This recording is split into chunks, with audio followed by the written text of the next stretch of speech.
హైదరాబాద్ నడిబొడ్డున sex racket యథేచ్ఛగా సాగిస్తోంది ముఠా.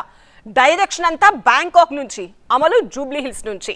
హైటెక్ టెక్నాలజీతో ఆన్లైన్లోనే పరిచయాలు, పేమెంట్లు. సంసారపక్షంగా బయటికేమో కటింగ్లు, కటౌట్లు. తీరా లోపలికి వెళ్తే అంతా చెండాలం. ఎన్ని నెలలుగా ఈ దందా నడుస్తుందో గానీ చాలా పద్ధతిగా ఎవ్వరికి ఏం డౌట్ రాకుండా వ్యవహారాన్ని నడిపిస్తున్నారు. ఎట్టకేలకు పోలీసులు పట్టుకున్నారు. కానీ కీలక నిందితుడు పరారయ్యాడు.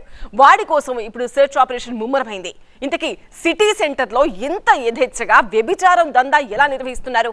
వీళ్ళ వెనుకున్న సూత్రధారి ఎవరు? అక్కడ ఓ సర్వీస్ అపార్ట్మెంట్ చూసేందుకు చాలా ప్రశాంతంగా సంసారపక్షంగా కనిపించిన లోపలికి వెళ్తే గానీ తెలియదు అదో బాగోతాల అపార్ట్మెంట్ అని. ఇదో హైటెక్ వ్యభిచారం. అంతా ఆన్లైన్లోనే దందా నడిపిస్తున్నారు. యువతుల ఫోటోలను విటులకు పంపి పోలీసులకు అనుమానం రాకుండా చాలా పకడ్బందీగా బిజినెస్ ను రన్ చేస్తున్నారు.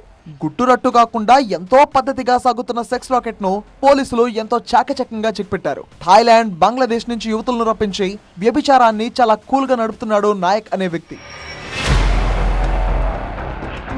సినిమా, సీరియల్లో అవకాశాలు ఇప్పిస్తామంటూ విదేశీ యువతులకు నాయక్ లాంటి వ్యక్తులు వలవేసి సిటీకి రప్పిస్తున్నారని పోలీసుల విచారణలో తేలింది. ఈ క్రమంలోనే జూబ్లీ హిల్స్ రోడ్ నెంబర్ 9 లో ఉన్న మింట్ లీవ్ అపార్ట్మెంట్ లో 2 విదేశీ యువతులు పట్టుబడ్డారు.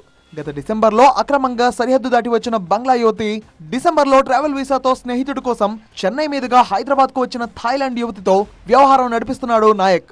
ఇది కేవలం హైదరాబాద్ కే పరిమితం కాలేదు. ఇక్కడ తీగలాగితే డొంక బ్యాంకాక్ లోనూ కదిలింది. బ్యాంకాక్ లో వ్యభిచార గృహం నిర్వాహకురాలి డైరెక్షన్ లోనే నాయక్ ఇక్కడ బ్రోతల్ హౌస్ నడుపుతున్నట్టు తేలింది.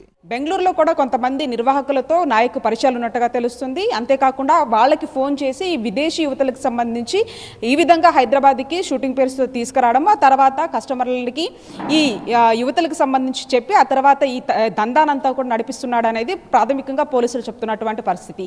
ఈ నేపథ్యంలో ప్రస్తుతానికి ఆ నాయక్ కోసం గాలిస్తూ ఉన్నారు. అంతేకాకుండా ఇటువంటి వాటి మీద ఏదైతే అపార్ట్మెంట్స్ ఈ విధంగా దందాకి తెరలేపుతున్నారు వాటి మీద పూర్తి స్థాయిలో కూడా పోలీసులు ఫోకస్ పెట్టినట్టుగా అయితే తెలుస్తుంది. పోలీసుల రైడ్ లో 2 యువతులు పట్టుబడ్డారు.